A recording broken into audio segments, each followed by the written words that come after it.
fazer show. Mwen pa nan fete show. Le nou konete at lot nou fazer show. Mwen pre mfe nan moun grandi. Nan boume pou sa, pou nou rive lwen nan nou mousa. Nan fe sakrifis ki vo plis ke lor. Nou pa nan de sote tete nan la mousa. Nou mete lor pou nou ka rive pi lwen. Pou nou ka depase moun ka pale nou mal. Paske nou da gou me origine ou zajak. Nan mwen ave ou bel ampil. Kado nan nou bebe, nan va manse bebe. Pou nou monte biwo, nou pa fe bak nan kontinye avanse.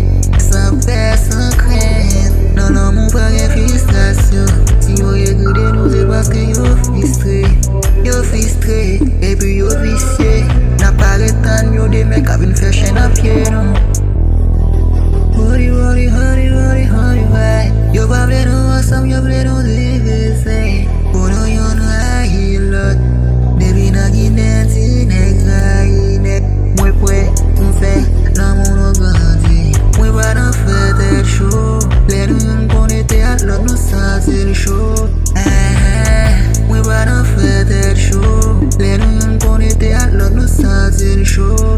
Mwen pre mfe nan moun nou grandi. Nan boume pou sa, pou nou rive lwen nan nou mousa. Nan fe sakrifis ki vo plis ke lor. Nou pa nan de sote tete nan la mousa. Nou mete lor.